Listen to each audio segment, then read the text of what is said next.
Good evening दोस्तों, मैं संदीप कुमार। मैंने आज आप सबके लिए लेकर के आया सर एक जबरदस्त एक मस्त टॉपिक। कंडीशन क्या देखो, सबसे पहली बात है ना सर, आज की क्लास में साइंस का टॉप 30 क्वेश्चन को हम फोड़ने वाले हैं सर। और ये 30 ऐसे क्वेश्चन हैं जो आपके एग्जाम में सबसे ज्यादा बार पूछा गया है। लेकिन सबसे पहले तो मैं आपको ये बता देना चाहता हूं सर कि अब आप डेली शाम 7 बजे तैयार रहिएगा सर, अपनी कॉपी और कलम लेकर के सर, और अपने पास एक मोबाइल लेकर के। क्योंकि देखो मेरे भाई, मैं हमेशा से कहता हूं सर कि देर आऊंगा लेकिन दुरुस्त आऊंगा, और इतना दुरुस्त आऊंगा कि आपका सिलेक्शन कोई रोक नहीं सकता है सर। क्योंकि एसके साइंस क्लासेस हमेशा और हमेशा ओनली फॉर रिजल्ट पे चर्चा करता है मेरे भाई। क्योंकि रिजल्ट देंगे तभी तुम मेरे को प्यार करोगे सर, और रिजल्ट नहीं देंगे सर तो कल तुम मेरे प्रति तुमको घृणा पैदा होने लगेगा सर। क्योंकि कहता है ना सर कि टीचर और बच्चे का एक बड़ा ही इमोशनल संबंध होता है। तो बस सर ज़्यादा बातें नहीं करेंगे, क्योंकि आज हमारा पहला क्लास है। हमने बहुत सारे दिनों से क्लासेस हमारा बंद था, 10th को हम नहीं पढ़ा पा रहे थे सर, लेकिन अब आपको हम पढ़ाएंगे। अभी आपको डेली शाम 7 बजे हम पढ़ाएंगे, ठीक है सर। चलते हैं सर, आते हैं क्लास की दुनिया में। देखना सर, अच्छा ये पहला क्वेश्चन सर, देखो आप इस क्लास में आपको टॉप 30 क्वेश्चन है, ठीक है। कुछ क्वेश्चन बायोलॉजी का भी है, कुछ क्वेश्चन फिजिक्स का भी है, और कुछ सवाल आपको केमिस्ट्री को भी देखने को मिलेगा, ठीक है सर।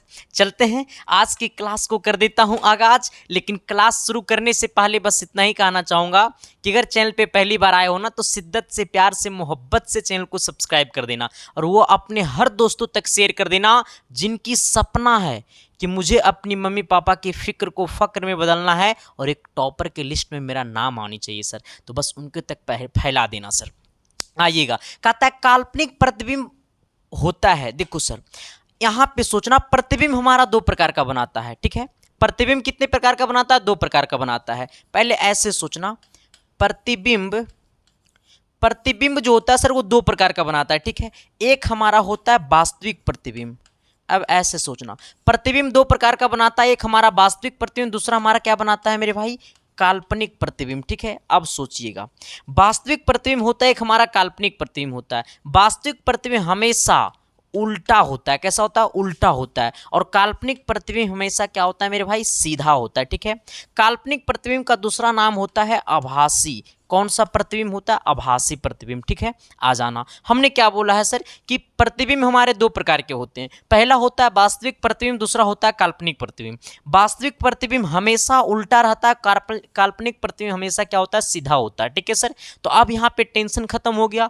बोलेगा प्रतिबिंब कितने प्रकार का? तो दो प्रकार का। पहला क्या है सर? वास्तविक। वास्तविक का संबंध किसके साथ होगा? उल्टा के साथ होगा। काल्पनिक का संबंध किसके साथ होगा? सीधा के साथ होगा, ठीक है सर। आ जाना, अगर विश्वास नहीं है ना मेरे भाई कि वास्तविक प्रतिबिंब उल्टा कैसे होता है, तो अपने पास एक ऐना को लेना, दर्पण लेना, मिरर लेना, और मिरर में देखना सर कि जब तुम ई वाला कनमा पकड़ोगे ना रही, तो तुमको लगेगा कि हम ही कनमा पकड़ रहे हैं। हाँ ठीक है सर, आ जाना। तो इसीलिए जो वास्तविक होता है वो हमेशा उल्टा होता है, और काल्पनिक जो होता है वो हमेशा सीधा होता है। तो हमसे पूछा है कि काल्पनिक प्रतिबिंब होता है सीधा। कैसा होता है सर? काल्पनिक प्रतिबिंब होता है सीधा। अगर आपसे पूछता कि वास्तविक प्रतिबिंब कैसा होता है, तो वास्तविक प्रतिबिंब हमेशा क्या होता है? उल्टा होता है। लेकिन काल्पनिक पूछा तो हमेशा क्या होगा? सीधा होगा। बहुत ही सर नॉर्मल वाला सवाल है, बहुत ही इजी वाला क्वेश्चन है, ठीक है। चलिए आते हैं सवाल नंबर कितना? 2 की तरफ। ये 2 नंबर क्वेश्चन क्या कहता है, जरा गौर कीजिएगा। कहता है सरल सूक्ष्मदर्शी में किसका उपयोग होता है? जैसे आपसे बोलेगा सूक्ष्मदर्शी, किसका नाम लेगा मेरे भाई? सूक्ष्मदर्शी। जैसे आपसे पूछेगा सूक्ष्मदर्शी, सरल सूक्ष्मदर्शी, जैसे आपसे बोलेगा सरल सूक्ष्मदर्शी, थोड़ा सा पानी पीते हैं सर, गला फंस रहा है, ठीक है। हाँ, हमने क्या बोला है सर? जैसे आपसे बोलेगा सरल सूक्ष्मदर्शी, तो सरल सूक्ष्मदर्शी हमेशा जो बना होता है वो हमारा उत्तल लेंस का बना होता है। आ जाना, हमने क्या बोला है? आपसे बोलेगा कि सरल सूक्ष्मदर्शी में किसका उपयोग होता है, तो सरल सूक्ष्मदर्शी में उत्तल लेंस का उपयोग होता है, ठीक है सर। आ जाना, हमसे पूछा सरल सूक्ष्मदर्शी में किसका उपयोग होता है, तो सरल सूक्ष्मदर्शी में उत्तल लेंस का उपयोग होता है। किसका होता है मेरे भाई? उत्तल लेंस का उपयोग होता है। सूक्ष्मदर्शी में कभी भी दर्पण की चर्चा नहीं होती है। आपसे बोलेगा सरल सूक्ष्मदर्शी में किसका उपयोग होता है, तो उत्तल लेंस का मारना, ना कि सर उत्तल दर्पण मार देना। उत्तल दर्पण मारोगे तो चल जेबे खोपचे में सर जी। हाँ, सिंपल फंडा, सिंपल रूल रे बबुआ। चलो आते हैं सवाल नंबर कितना? 3 की तरफ। ये 3 नंबर क्वेश्चन थोड़ा सा सर बिजोड़ है, देखने से थोड़ा सा लग रहा होगा उल्टा पुल्टा जैसा। देखो सर, मैं आपको बताता हूं, थोड़ा सा टाइपिस्ट जो है ना मेरे भाई वो थोड़ा सा भी डिस्टर्ब चल रहा है, ठीक है। इसलिए सर हम क्वेश्चन को थोड़ा सा, सर हमको सही तरीके से टाइपिंग करने नहीं आता है, ठीक है। टाइपिंग वही करता है, क्वेश्चन को हम कलेक्ट करते हैं। तो आज हम थोड़ा सा कोशिश किए हैं कि खुद से हम क्वेश्चन को कलेक्ट कर लें, लेकिन सर मेरे से हो नहीं पाया। तो जैसे भी हो पाया मैं आपके लिए लेकर के आया हूँ, ठीक है सर। क्योंकि मेरा मकसद था कि आपका क्लास डिस्टर्ब नहीं होनी चाहिए, आपका क्लास किसी भी हालात में चलनी चाहिए, ठीक है। आ जाना कहता है यदि किसी अवतल दर्पण की ध्रुव से उसके फोकस दूरी इतना है, ध्रुव से फोकस दूरी कितना मेरे भाई 25 सेंटीमीटर है। किसी अवतल दर्पण का जो ध्रुव से फोकस दूरी है वो हमारा 25 सेंटीमीटर है। हमसे पूछा तो फोकस से वक्रता केंद्र की दूरी क्या होगा। किसी अवतल दर्पण के ध्रुव से फोकस दूरी, तब पूछा है फोकस से वक्रता केंद्र की दूरी। कितना लोग मारेगा सर, फोकस दूरी 25 सेंटीमीटर तो वक्रता त्रिज्या की दूरी हो जाएगा 50 सेंटीमीटर, क्योंकि फोकस दूरी का दुगना होता है वक्रता त्रिज्या की दूरी। जोश में खो दोगे होश, जोश और जुनून का मत काम करना मेरे भाई, जोश में खो दोगे होश। देखो इन्हें बकलुले आ जाना। एक अवतल दर्पण है सर, और ये अवतल दर्पण के यहाँ से सोचना, ये अवतल दर्पण का ये ध्रुव है, ये ध्रुव से ये हमारा फोकस है, ठीक है। आ जाना ध्रुव से फोकस की दूरी जो है सर वो हमारा 25 सेंटीमीटर है, ठीक है। अब हमसे क्या बोला है सर, हमसे बोला है कि फोकस से वक्रता केंद्र की दूरी क्या होगा। ध्रुव से फोकस दूरी 25 सेंटीमीटर है, तो हमसे पूछा फोकस से वक्रता केंद्र की दूरी, मतलब यहाँ से यहाँ का दूरी 25 है, तो ये वाला दूरी क्या होगा। तो अब सोचना सर, जो ये दूरी होगा वही ये दूरी होता है, ठीक है। तो हमसे पूछा फोकस से वक्रता केंद्र की दूरी, मतलब यहाँ से यहाँ दूरी पूछा है, तो यहाँ से यहाँ 25 है, इसका मतलब ये भी कितना हो जाएगा 25 सेंटीमीटर हो जाएगा, ठीक है। यानी कहने का सेंस है ऑप्शन नंबर हमारा क्या हो जाएगा, बी हो जाएगा सर। चलिए आते हैं सवाल नंबर कितना 4 की तरफ। 4 नंबर सवाल क्या कहता है, जरा गौर कीजिएगा। तभी तो कहोगे कि तेरी आंखों में मेरा चेहरा दिखता है। हाँ बकलूला। देखो इधर कहता है सर कि प्रकाश का वर्ण विक्षेपण किस उपकरण से संभव होता है। देखो सर, जैसे सवाल पूछते प्रकाश का वर्ण विक्षेपण, प्रकाश का वर्ण विक्षेपण आ जाना। प्रकाश का वर्ण विक्षेपण हम गलत लिख दिए, वर्ण विक्षेपण, ठीक है सर। आ जाना जैसे पूछेगा सर कि प्रकाश का वर्ण विक्षेपण, तो ये प्रकाश का जो वर्ण विक्षेपण होता है ना मेरे भाई, वो आपको प्रिज्म से संभव है। किससे संभव है? प्रिज्म से संभव है। आ जाना प्रकाश का जो वर्ण विक्षेपण है वो हमारा प्रिज्म से संभव है। और आपसे ये भी पूछेगा कि प्रिज्म में टोटल 5 सतह होता है। कितने सतह होता है? 5 सतह होता है। प्रकाश का वर्ण विक्षेपण किस उपकरण से संभव है? तो प्रकाश का वर्ण विक्षेपण प्रिज्म से संभव है। प्रिज्म जो होता है सर वो 5 सतह से मिलकर के बना, जिसमें से 2 सतह जो होता है मेरे भाई, 2 सतह जो होता है सर वो आपको त्रिभुजाकार होता है। कैसा होता है मेरे भाई? त्रिभुजाकार होता है, ठीक है। आ जाना हमने क्या बोला है सर कि प्रकाश का वर्ण विक्षेपण प्रिज्म से मिलके बना है, ठीक है। प्रकाश का वर्ण विक्षेपण किस उपकरण से संभव है? तो प्रकाश का जो वर्ण विक्षेपण है वो प्रिज्म से संभव है, लेकिन प्रिज्म जो होता है सर वो 5 सतहों से मिलकर के बना है। 5 सतह से मिलकर के बना, जिसमें 2 सतह जो होते हैं वो त्रिभुजाकार होते हैं और 3 सतह जो होते हैं मेरे भाई वो आपको आयताकार होते हैं। कैसे होते हैं? आयताकार होते हैं। तो इस बात को जरा नोट कर लेना सर, ठीक है। हमसे पूछा प्रकाश का वर्ण विक्षेपण किस उपकरण से संभव होता है, तो वो हमारा प्रिज्म से संभव होता है। कहां से संभव होता है? प्रिज्म से संभव होता है, ठीक है। चलिए आते हैं सवाल नंबर कितना 5 की तरफ। सवाल नंबर 5 को बताने से पहले मैं आपको एक छोटी सी बातें बताना चाहूंगा सर। ये ऐसी बातें हैं जो आपको सिलेक्शन की 4 चांद लगाने वाला है सर। आपको टॉपर बनने में सबसे ज्यादा मदद अगर कोई करेगा सर तो यही चीज करेगा सर। देखो मेरे भाई, आप बड़ा टेंशन में होंगे, आपको लग रहा होगा सर कि किस टाइप का सवाल पूछता है, मेरे को खुद नहीं पता है सर। और ये बात तो आपको पता होनी चाहिए सर कि एसके साइंस क्लासेस का नोट्स पूरे लोग अपने कोचिंग संस्था में यूज करते हैं, क्योंकि सर मेरे से पर्सनली लगभग 200 से एबव टीचर जुड़े हुए हैं और अंतिम होते होते 500 से टीचर जुड़ जाते हैं सर। और इस बार तो सर मैं बताता हूँ ना मेरे भाई कि मैं सर इतनी मेहनत किया, कंटेंट के ऊपर सर इतनी मेहनत किया, टाइपिंग के ऊपर सर, क्योंकि देखो पहले हम क्या करते थे ना, क्वेश्चन को अपने हाथों से लिख करके हम दे देते थे सर, क्वेश्चन और आंसर को। लेकिन लोगों का डिमांड क्या था सर कि थोड़ा सा टाइपिंग फॉन्ट में दीजिए ना, अच्छा लगता है पढ़ने में। मैंने सोचा चलो खर्चा ही कुछ होगा, तो अब की बार हमने क्या किया है सर कि पूरे 10th के पीडीएफ को, सिर्फ मैथ को छोड़ करके, क्योंकि मैथ बनाने वाला चीज़ है सर, मैथ रटने वाला चीज़ नहीं है, इसलिए हमने मैथ को छोड़ करके पूरे सब्जेक्ट, साइंस बोले चाहे एसएसटी बोले चाहे हिंदी बोले चाहे संस्कृत बोले चाहे इंग्लिश बोले, हिंदी बुक प्लस ग्रामर दोनों, संस्कृत बुक प्लस ग्रामर दोनों, इंग्लिश बुक प्लस ग्रामर दोनों का पीडीएफ फॉन्ट आपको बन चुका है सर। ऑल चैप्टर का ऑब्जेक्टिव और सब्जेक्टिव, ऑल चैप्टर का ऑब्जेक्टिव और सब्जेक्टिव पीडीएफ नोट्स बन चुका है सर, जिसका प्राइस आपको मिलने को है सर 299 रुपया। क्योंकि मेरे भाई मैंने इतना हेवी तरीका से बनाया है कि मैं आपको बता नहीं सकता हूं। अब इतना से बाहर 110% गारंटी है मेरे भाई कि इतना से बाहर आपका एग्जाम नहीं पूछेगा सर। इसको जब तुम पढ़ोगे ना सर, तो तुम्हें इसमें क्वेश्चन नहीं दिखेगा, तुम्हें इसमें टॉपर का चेहरा दिखेगा सर। हाँ ठीक है, तो जिन किन्हीं को चाहिए सर, तो इसका ऑफर अभी चल रहा है मात्र 199 रुपया, मात्र 2-3 दिन ऑफर अभी और बचा होगा। तो जिन लोगों को लेना है सर, तो आपके सामने एक नंबर दिखाई दे रहा होगा 7295 वाला नंबर, उसी नंबर पे आपको 199 रुपया पेमेंट कर देना है। आप चाहे किसी से भी पेमेंट करवा सकते हो, अपने चचा से, भैया से, साली तो नहीं होगा, भाभी से करवा सकते हो सर, किसी से भी पेमेंट करवा करके आपको 7295 वाला नंबर पे ही पेमेंट का स्क्रीनशॉट भेज देना है।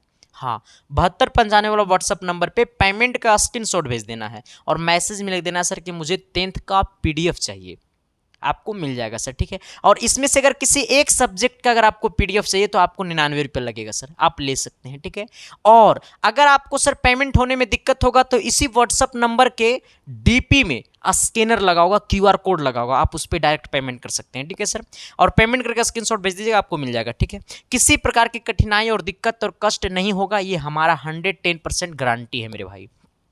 चलो सर आते हैं क्वेश्चन की दुनिया में। क्वेश्चन क्या कहता है, सवाल नंबर 5 कहता है किस दर्पण से हमेशा वस्तु से छोटा प्रतिबिंब प्राप्त होता है। देखो सर मैं आपको बताता हूं सर कि दर्पण जो होता है, थोड़ा सा सुन लेना मेरे भाई, मेरा कोशिश रहता है कि बच्चे को मैं इतना अच्छी तरीका से दे दूं ताकि इनको कभी भी परेशानी ना हो, क्योंकि मार्केट को, एजुकेशन को बिजनेस बना लिया है, हमें एजुकेशन को इमोशन बनाना है। आ जाना, सबसे पहले मैं आपको बता देना चाहता हूं सर कि दर्पण होता है सर 2 प्रकार का। ठीक है, एक हमारा होता है गोलीय दर्पण, एक क्या होता है गोलीय दर्पण। ठीक है, आ जाइएगा। दूसरा क्या होता है सर, ये समतल दर्पण। अब जरा सोचिएगा, दर्पण कितना प्रकार का होता है, दो प्रकार का होता है, एक होता है गोलीय दर्पण, दूसरा होता है समतल दर्पण। अब सोचना, समतल दर्पण का रूल क्या है, वस्तु का जो प्रतिबिंब होता है वो वस्तु और प्रतिबिंब बराबर होता है। ठीक है, इसमें बराबर आकार का प्रतिबिंब बनाता है। ठीक है, इसमें बराबर आकार का प्रतिबिंब बनाता है। हमने क्या बोला है कि दर्पण 2 प्रकार का होता है, एक समतल दर्पण, एक हमारा गोलीय दर्पण। समतल दर्पण में जितना बड़ा वस्तु है उतना ही बड़ा प्रतिबिंब बनाएगा। हमने क्या बोला है, समतल दर्पण में हमेशा हमेशा वस्तु के बराबर आकार का प्रतिबिंब बनाता है। लेकिन गोलीय दर्पण 2 प्रकार का हो जाता है सर। पहला हो जाता है उत्तल दर्पण। ठीक है सर, आ जाना। दूसरा हो जाता है सर हमारे पास, दूसरा है अवतल दर्पण। आप जरा सोचिएगा सर, अवतल दर्पण। अब सोचिए हमारे पास अब दर्पण कितना हो गया, 2 प्रकार का, समतल दर्पण, गोलीय दर्पण। गोलीय दर्पण 2 प्रकार का है। समतल दर्पण में हमेशा वस्तु के बराबर आकार का प्रतिबिंब बनाता है। लेकिन सर, लेकिन इसमें क्या है कि ये 2 प्रकार का होता है। उत्तल दर्पण में हमेशा वस्तु से छोटा आकार का प्रतिबिंब बनाता है। ठीक है, उत्तल दर्पण में हमेशा वस्तु से छोटा प्रतिबिंब बनाता है। ठीक है, और ये प्रतिबिंब काल्पनिक बनाता है और सीधा बनाता है। हमसे पूछा कि किस दर्पण से हमेशा छोटा प्रतिबिंब प्राप्त होता है, हमसे पूछा किस दर्पण से हमेशा छोटा प्रतिबिंब प्राप्त होता है, तो अगर छोटा बोलेगा तो उत्तल दर्पण मारना। अगर पूछता कि किस दर्पण से हमेशा वस्तु के बराबर आकार का प्रतिबिंब बनाता है तो आप समतल दर्पण मारते हैं। लेकिन हमसे पूछा छोटा। और अवतल दर्पण में क्या होता है सर कि वस्तु से बड़ा प्रतिबिंब भी बनाता है, वस्तु से छोटा प्रतिबिंब भी बनाता है, वस्तु के बराबर आकार का भी प्रतिबिंब बनाता है। ठीक है, इसमें तीनों तरह का प्रतिबिंब बनाता है। ठीक है, आ जाइएगा। तो किसी को कोई दिक्कत है, परेशानी है, तकलीफ है तो बता देना कमेंट बॉक्स में, आपके घर तक आकर के हम आपकी सारी कठिनाइयों को शेयर खत्म कर देंगे चुटकियों में सर। चलिए सवाल नंबर कितना 6 की तरफ आइएगा तनी। 6 नंबर का आता है लेंस में कितने मुख्य फोकस होते हैं। देखो सर आपसे पूछा है ना भाई कि लेंस में कितने मुख्य फोकस होते हैं, तो लेंस की बात अगर करेगा सर तो लेंस में 2 मुख्य फोकस होते हैं, ठीक है। हमसे पूछा है लेंस में कितने मुख्य फोकस होते हैं, तो लेंस में 2 मुख्य फोकस होते हैं। अगर पूछेगा कि दर्पण में कितने मुख्य फोकस होते हैं, तो दर्पण में 1 मुख्य फोकस होते हैं, ठीक है, लेकिन लेंस में 2 मुख्य फोकस होते हैं। चलिए आते हैं सवाल नंबर कितना, तो सवाल नंबर 7 की तरफ। 7 नंबर क्वेश्चन क्या कहता है, जरा गौर कीजिएगा।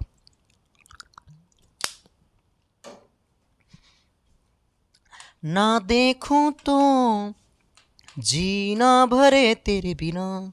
आ जाना। अच्छा एक बात और बताता हूं सर, जिन लोगों को इसका पीडीएफ चाहिए ना सर, ये वाला पूरा का अगर पीडीएफ चाहिए आपको, तो सर आपको कुछ नहीं करना है, आपको अपने मोबाइल के टेलीग्राम में जाना है, और टेलीग्राम में जाने के बाद आपको सर्च करना है संदीप कुमार ऑफिशियल। आपको अपने मोबाइल के टेलीग्राम में जाना है, और टेलीग्राम में जाने के बाद आपको सर्च करना है संदीप कुमार ऑफिशियल, ठीक है। बस इतना सर्च करोगे मेरा सर पेज खुल जाएगा। वो पेज में लगभग 15,000 लोग जुड़े हैं, उसी को ज्वाइन कर लेना, वहीं पे आपको ये पीडीएफ मिल जाएगा सर, ठीक है। अब दूसरी बात क्या है सर, जिनके दिल में दर्द है, तकलीफ है, कोई छोड़ के चली गई है, तो मेरा इंस्टाग्राम आईडी को फॉलो कर लेना। मेरा इंस्टाग्राम आईडी है संदीप-184240। फॉलो में, वरना रात के सपना में आएंगे तुम्हारे सिस्टम को खराब कर देंगे।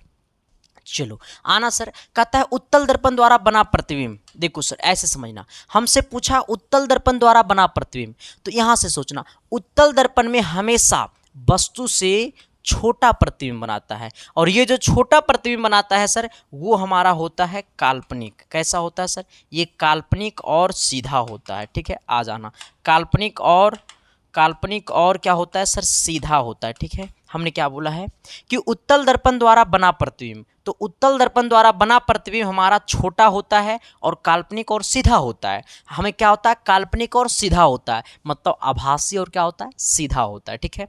चलो किसी को कोई दिक्कत है, परेशानी है, तकलीफ है तो बता देना सर। अगला क्या कहता है कि किसी लेंस की क्षमता -2 डायोप्टर है तो इसकी फोकस दूरी क्या होगी। किसी लेंस की क्षमता को हम लोग P से लिखते हैं। किसी भी लेंस की क्षमता बोले तो पावर ऑफ लेंस, ठीक है। लेंस की क्षमता का ऐसा मात्रक होता है डायोप्टर, तो लेंस की क्षमता दिया हुआ कितना, -2 डायोप्टर। हमसे क्या पूछा, इसकी फोकस दूरी क्या होगा। देखो सर लेंस की क्षमता और फोकस में एक रिलेशन होता है सर, लेंस की क्षमता बराबर होता है 1/, फोकस दूरी, जहां पे ये जो f है वो हमेशा क्या चीज में होनी चाहिए, मीटर में होनी चाहिए। हमने क्या बोला है कि लेंस की क्षमता और फोकस में एक बहुत ही बड़ा संबंध है जो होता है P बराबर 1/f।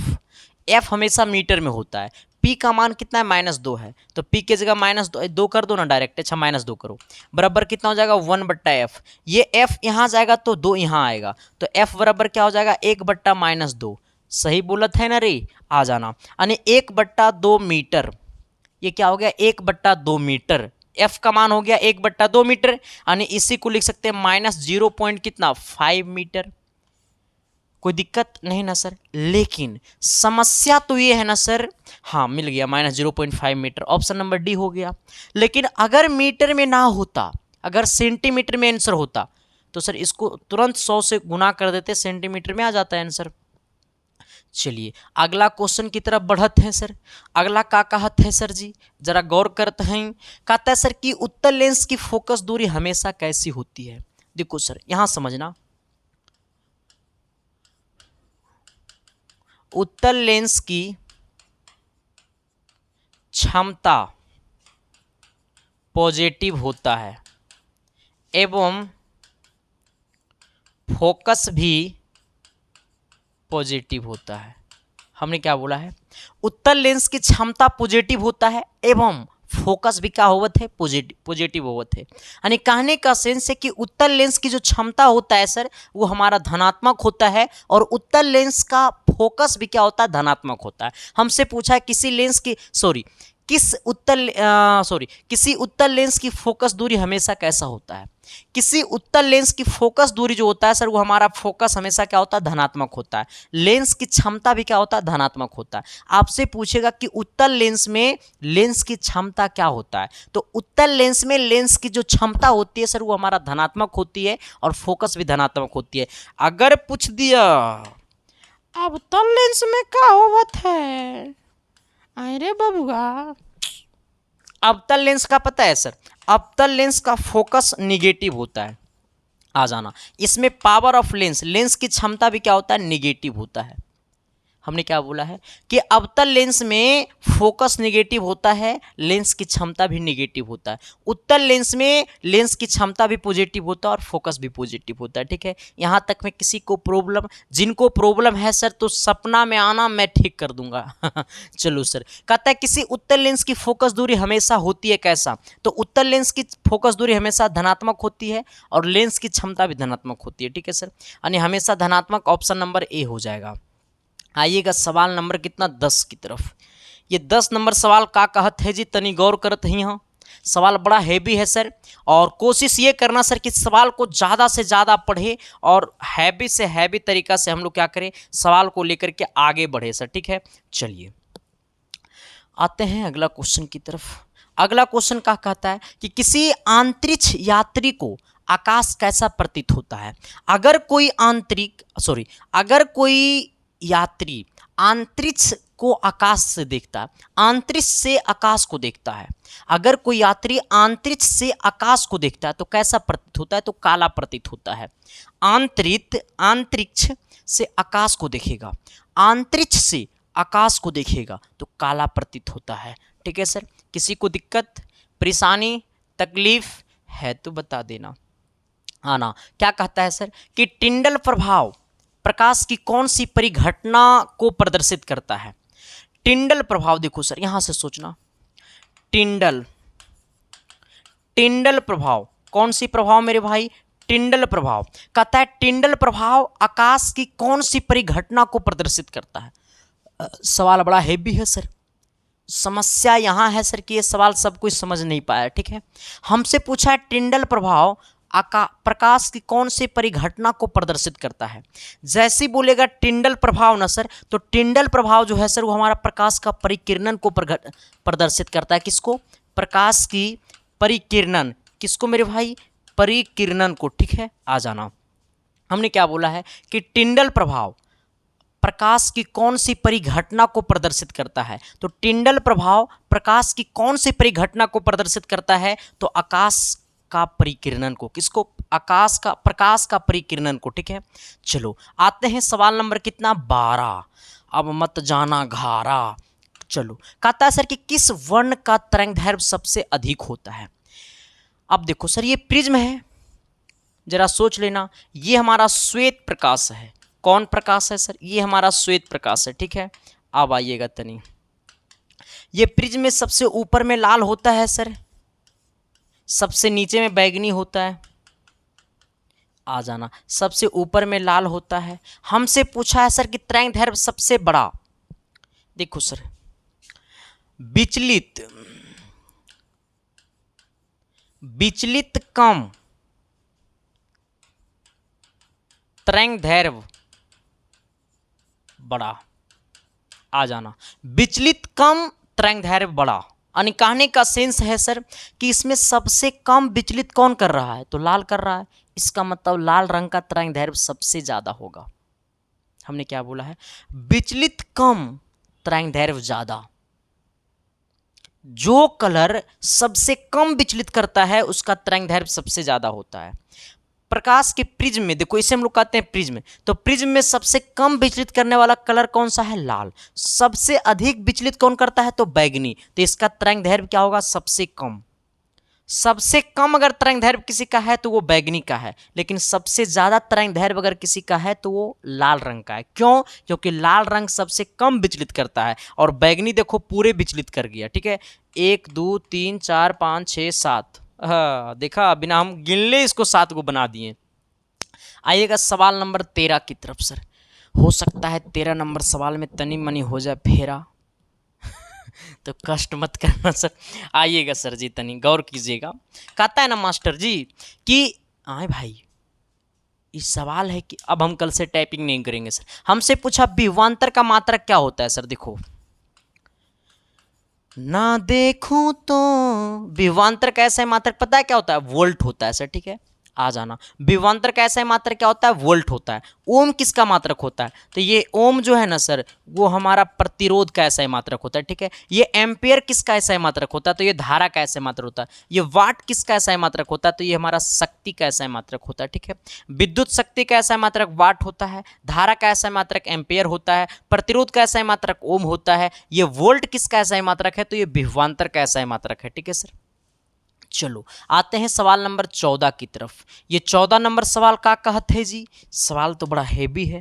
ये कहता है ना, ग्लूकोज में कार्बन के कितने अणु होते हैं?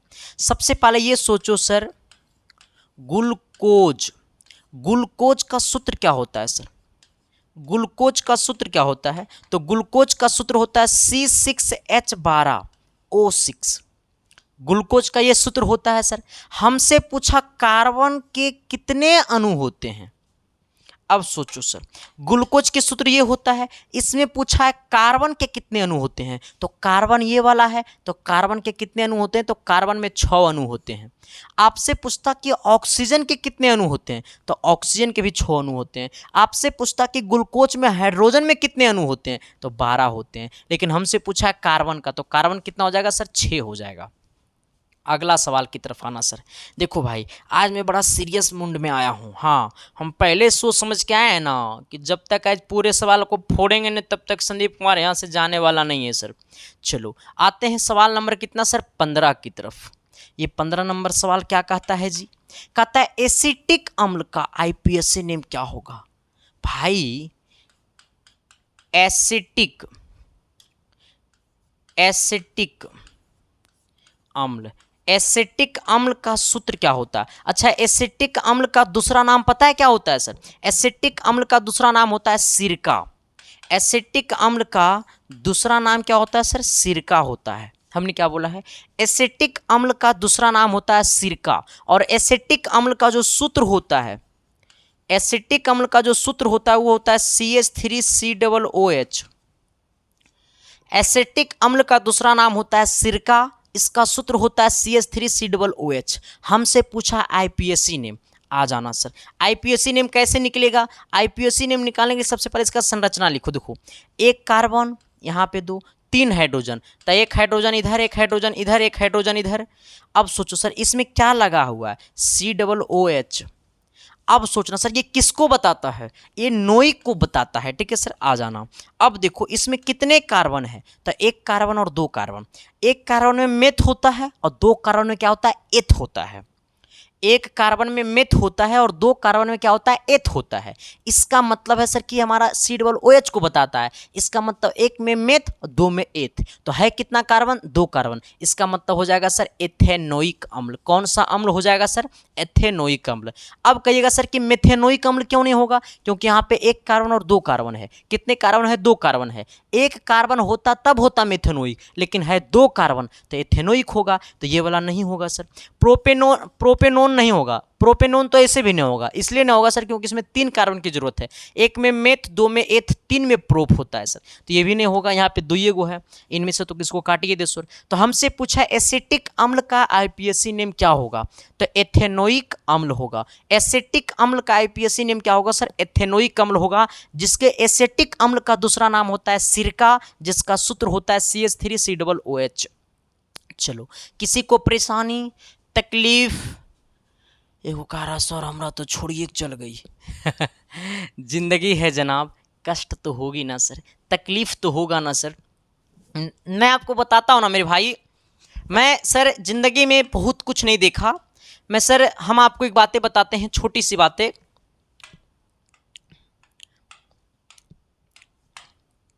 ये क्वेश्चन बताने से पहले मैं आपको एक छोटा सा कहानी बताता हूं सर, जो मेरे लाइफ में भी घटा है और हमने सर अपनी आंखों से देखा है। जब हम डिप्लोमा कर रहे थे, पॉलिटेक्निक कर रहे थे सर, तो मेरे साथ एक दोस्त रहा करता था, मतलब साथे में रहता था दोस्त। और मेरे मतलब दोस्त इसलिए वो मेरा था क्योंकि वो मेरा डिस्ट्रिक्ट से बिलोंग करता था, ठीक है सर, तो वो साथ रहता था।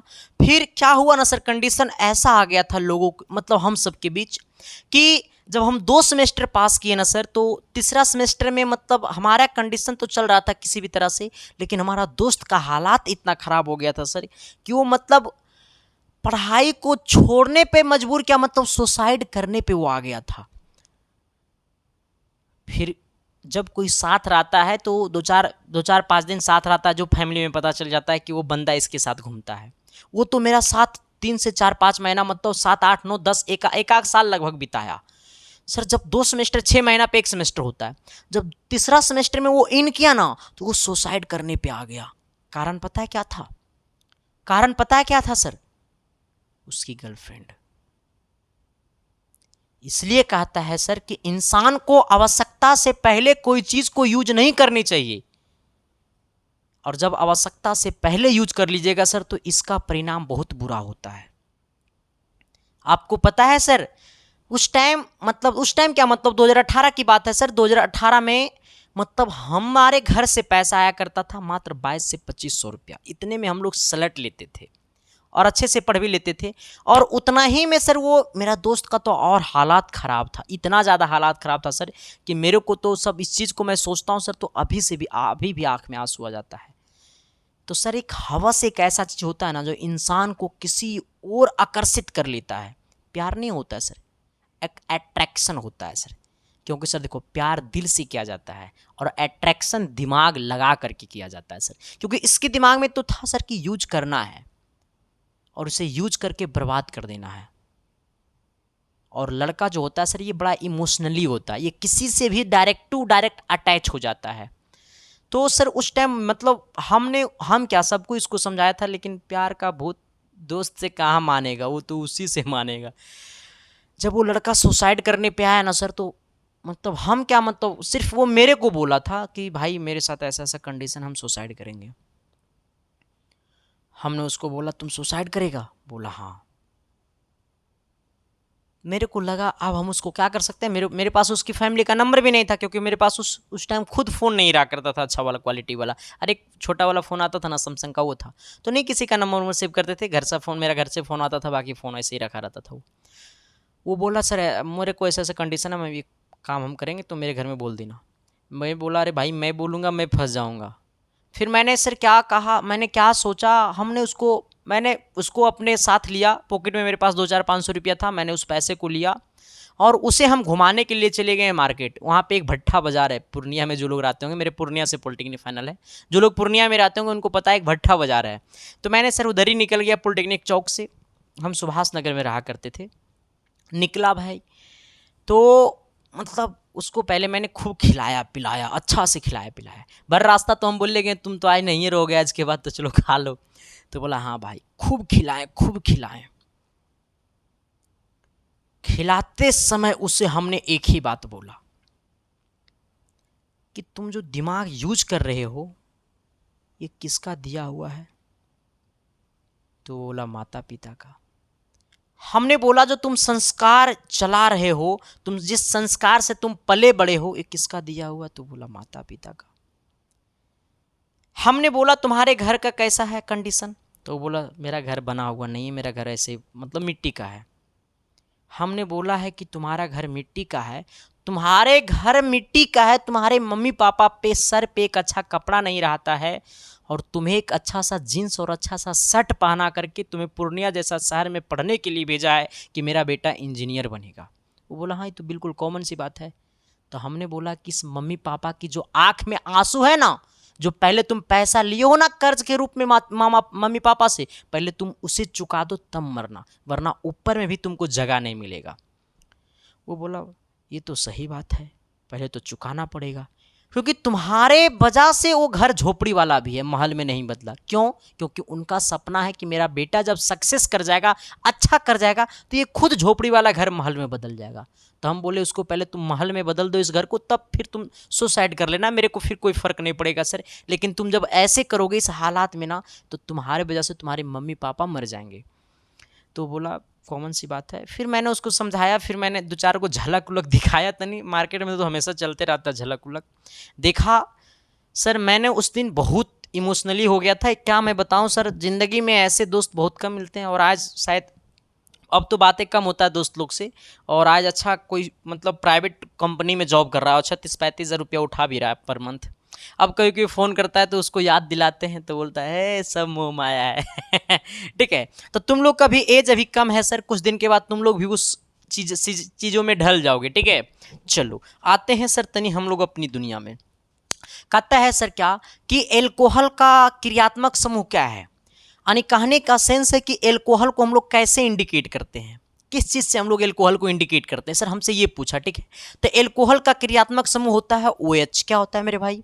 OH होता है। ठीक है, चलो आते हैं सवाल नंबर कितना, 17 की तरफ। ये 17 नंबर सवाल क्या कहता है, तनी होते खतरा, संभल के रहिए भाई। कहता है ऑक्सीजन के दो परमाणुओं के बीच कितने अबंध होते हैं। जैसे बोलेगा सर ऑक्सीजन, और ऑक्सीजन में दो अबंध होते हैं। कितने अबंध होते हैं सर? दो अबंध होते हैं। ठीक है सर, ऑक्सीजन के दो परमाणु के बीच कितने बॉन्ड होते हैं? दो बॉन्ड होते हैं सर। ठीक है, चलो आते हैं सवाल नंबर 18 की तरफ। कहता है तनु HCl का pH मान। देखो ये HCl, सबसे पहले ये सोचो कि ये HCl है क्या, ये HCl है क्या मेरे भाई? तो ये जो HCl है ना सर, वो हमारा क्या है सर? ये अम्ल है। HCl हमारा क्या है सर? ये अम्ल है। क्या है सर? ये HCl हमारा अम्ल है। अब सोचना, ये HCl हमारा अम्ल है और अम्ल का जो pH मान होता है, अम्ल का pH मान 7 से कम होता है। अब सोचना, HCl हमारा अम्ल है और अम्ल का pH मान 7 से कम होता है, तो इसमें 7 से कम कौन ऑप्शन है? ऑप्शन ए भी है, ऑप्शन 7 भी है, ऑप्शन 8 भी है, ऑप्शन 0 भी है ना सर। लेकिन pH मान 7 से कम, तो HCl जो होता है ना सर, वो अधिक अम्लीय है। HCl जो है वो हमारा अधिक अम्लीय है, अम्लीय है। तो HCl जब अधिक अम्लीय है तो इसलिए इसका pH मान क्या कह देंगे? 0 कह देंगे। अगर होता सर क्षारीय, तो क्षार का pH मान 7 से अधिक होता, उदासीन का pH मान 7 के बराबर होता है। ये सब चीज़ हम पढ़ा देंगे। ठीक है, चलो आते हैं तनी अगला क्वेश्चन की तरफ। कहता है अमोनिया क्लोराइड का जलीय विलयन होगा, अमोनिया क्लोराइड का जलीय विलयन होगा कैसा? तो अमोनिया, इस बात को समझना कि अमोनिया क्लोराइड का सूत्र क्या होता है। अमोनियम क्लोराइड, अमोनियम क्लोराइड का सूत्र, अमोनियम क्लोराइड का सूत्र क्या होता है सर? तो अमोनियम क्लोराइड का सूत्र होता है NH4Cl। अमोनियम क्लोराइड का सूत्र क्या होता है? NH4Cl। ठीक है, अमोनियम क्लोराइड का सूत्र क्या होता है? NH4Cl। इसे हम लोग कहते हैं नौसादर, जिसे हम लोग क्या कहते हैं सर? नौसादर। आ जाना, कभी कभी इसको हम लोग नौसादर भी कहते हैं। ठीक है, हमसे पूछा अमोनिया क्लोराइड का जलीय विलयन होगा कैसा, तो अमोनिया क्लोराइड का सूत्र होता है NH4Cl। ये इसका जलीय विलयन कैसा होगा? तो जल में अधिक विलय है। ठीक है, ये जो है सर NH4Cl जो है, यह जल में अधिक विलय है। ठीक है, आ जाना, ये हमारा अमोनिया क्लोराइड का सूत्र होता है NH4Cl, जिसको हम लोग कहते हैं नौसादर भी। तो यह जो है जल में अधिक विलय है, इसलिए अमोनिया क्लोराइड का जलीय विलयन अम्लीय होता है। ये जल में अधिक विलय है, इसीलिए इसका जलीय विलयन क्या होता है? अम्लीय होता है। इस बात को जरा गौर कर लेना। सवाल नंबर 20 की तरफ आना सर। 20 नंबर सवाल कहते हैं ना जी कि ना देखो तुझे तो दिल ना भरे, जब देखो तुझे तो मन ना लगे। आ जाना सर। कहता है उपचयन वह प्रक्रिया है जिसमें, ये उपचयन जो है सर, उपचयन, उपचयन कौन सी प्रक्रिया है? तो उपचयन जो है सर वो हमारा ऑक्सीकरण योग भी होता है सर, इसमें हाइड्रोजन का वियोग भी होता है, इसमें इलेक्ट्रॉन का त्याग भी होता है। यानी कहने का सेंस है सर कि उपचयन में वो सभी होंगे। ऑप्शन नंबर क्या होगा? डी होगा। ठीक है, चलिए आते हैं सवाल नंबर कितना, तो सवाल नंबर 21 की तरफ आते हैं। 21 नंबर सवाल कहता है ना कि प्रकाश संश्लेषण द्वारा किसकी प्राप्ति होती है। देखो सर, प्रकाश संश्लेषण द्वारा किसकी प्राप्ति होती है? तो प्रकाश संश्लेषण द्वारा ग्लूकोज की प्राप्ति होती है। ठीक है, आपसे पूछेगा प्रकाश संश्लेषण द्वारा किसकी प्राप्ति होती है, तो प्रकाश संश्लेषण द्वारा ग्लूकोज की प्राप्ति होती है। ठीक है, इस बात को जरा नोट कर लेना सर, ये बड़ा अच्छी बात है और ये पूछता भी है कि प्रकाश संश्लेषण द्वारा किसकी प्राप्ति होती है, तो ग्लूकोज की प्राप्ति होती है। कहता है अस्टोमाटा पौधे के किस अंग में पाया जाता है। ये बड़ा अच्छा सा शब्द है, अस्टोमाटा। अस्टोमाटा पौधे के किस अंग में पाया जाता है, तो अस्टोमाटा जो होता है सर वो पौधे के पत्तियों में पाया जाता है सर। कहाँ पाया जाता है? ये पत्तियों में पाया जाता है। किसमें? पत्तियों में पाया जाता है। हमसे पूछा अस्टोमाटा पौधे के किस अंग में पाया जाता है, तो अस्टोमाटा पौधे के किस अंग में पाया जाता है, तो पत्तियों में पाया जाता है। ठीक है, जो कि ऑप्शन नंबर आपको सी में देखने को मिलेगा। अगला आना 23 नंबर सवाल की तरफ। 23 नंबर कहता है कि कवक में पोषण की कौन सी विधि है। किसमें? कवक में। कवक में पोषण की कौन सी विधि है, तो कवक में पोषण की कौन सी विधि है? स्वापोषी पोषण है या मृतजीवी पोषण या समभोजी पोषण है या कोई नहीं। हमसे पूछा कवक में, तो कवक जो है सर होता है वो हमारा मृतजीवी पोषण है। ठीक है, कहता है कवक में कवक में पोषण की कौन सी विधि है, तो मृतजीवी है। ठीक है, अगला कहता है सर 24 नंबर क्या कि फ्लेमिंग के बामा हस्त नियम से अंगूठा किसका संकेत करता है। फ्लेमिंग के बामा हस्त नियम मतलब चतरा हाथ। ठीक है, बामा हस्त नियम अंगूठा किसको प्रदर्शित करता है, तो बामा हस्त नियम में अंगूठा जो होता है सर वो बल की दिशा को प्रदर्शित करता है। किसकी दिशा को प्रदर्शित करता है? बल की दिशा को प्रदर्शित करता है। ठीक है, ये तर्जनी और ये माध्यमा किसको प्रदर्शित करता है, आप जरा कमेंट कीजिएगा सर। ठीक है, आपके बुक में ये चीज़ दिया होगा तो प्लीज़ मेरे भाई कमेंट कर देना ताकि मुझे लगे ना कि आप पढ़ रहे हैं सर। ठीक है, बट ये भी बताना सर कि ये क्लास आपको कैसा लग रहा है। ठीक है, क्योंकि ये क्लास आपको अच्छा लगा तो भी कमेंट करना और बुरा लगा तो भी कमेंट करना, क्योंकि मैं दोनों का कमेंट सुनना चाहता हूँ और इसके साथ फिर हम अपने आप में इम्प्रूवमेंट करना चाहता हूँ। इसके बाद आपकी रिजल्ट में जलवा दिखाना चाहता हूँ। ठीक है सर, आ जाना। तो हमने क्या बोला? फ्लेमिंग के बामा हस्त नियम ये वाला, इसमें अंगूठा तो बल की दिशा को प्रदर्शित करता है, लेकिन ये तर्जनी और ये माध्यमा किसको प्रदर्शित करता है, तो आप कमेंट कर दीजिएगा। हमसे पूछा अंगूठा, तो अंगूठा बल की दिशा को प्रदर्शित करता है। सवाल नंबर कितना होगा सर, तो 25 नंबर। 25 नंबर सवाल कहता है कि चुंबकीय क्षेत्र का ऐसा है मात्रक। चुंबकीय क्षेत्र का ऐसा है मात्रक टेस्ला होता है सर। ठीक है, चुंबकीय क्षेत्र का ऐसा है मात्रक क्या होता है? टेस्ला होता है सर। ठीक है, आइएगा सवाल नंबर कितना होगा? 26 नंबर। 26 नंबर कहते हैं कि अस्थाई चुंबक बनाए जाते हैं किसके? तांबे के, नरम लोहे के, इस्पात के या पित्तल के। अस्थाई चुंबक, अस्थाई नहीं, अस्थाई चुंबक। तांबे गलत बात, नरम लोहा गलत बात, इस्पात के बनाए जाते हैं। ठीक है, ऑप्शन नंबर क्या होगा हमारा? तो सी होगा। अगला सवाल क्या कहता है? 27 नंबर। 27 नंबर कहता है ना कि स्विच लगाए जाते हैं किस में? हम लोग जो घर में स्विच लगाते हैं वो किस में लगाए जाते हैं? तो ये गर्म तार में लगाए जाते हैं। बोलेगा स्विच किस में लगाए जाते हैं, तो ये गर्म तार में लगाए जाते हैं। ठीक है, अगला क्या कहता है? 28 नंबर कहता है ना कि विद्युत धारा उत्पन्न करने की युक्ति को क्या कहते हैं? विद्युत धारा जो उत्पन्न करता है उसे हम लोग क्या कहते हैं? तो विद्युत धारा उत्पन्न करने की युक्ति को हम लोग कहते हैं जनित्र। क्या कहते हैं मेरे भाई? जनित्र। ठीक है, विद्युत धारा उत्पन्न करने की युक्ति को हम लोग क्या कहते हैं? जनित्र कहते हैं, जो कि ऑप्शन नंबर आपको कहाँ है? तो ए में है। अगला आइएगा 29 नंबर सवाल की तरफ। कहता है ना कि बैटरी से किस प्रकार की धारा प्राप्त होती है? तो जैसे बोलेगा बैटरी, तो बैटरी से हमारा दृष्ट धारा प्राप्त होती है। कौन सी धारा? दृष्ट धारा प्राप्त होती है। ठीक है, जिसको हम लोग क्या कहते हैं? डीसी कहते हैं सर। धारा दो प्रकार की होता है, एक होता है एसी, एक होता है डीसी।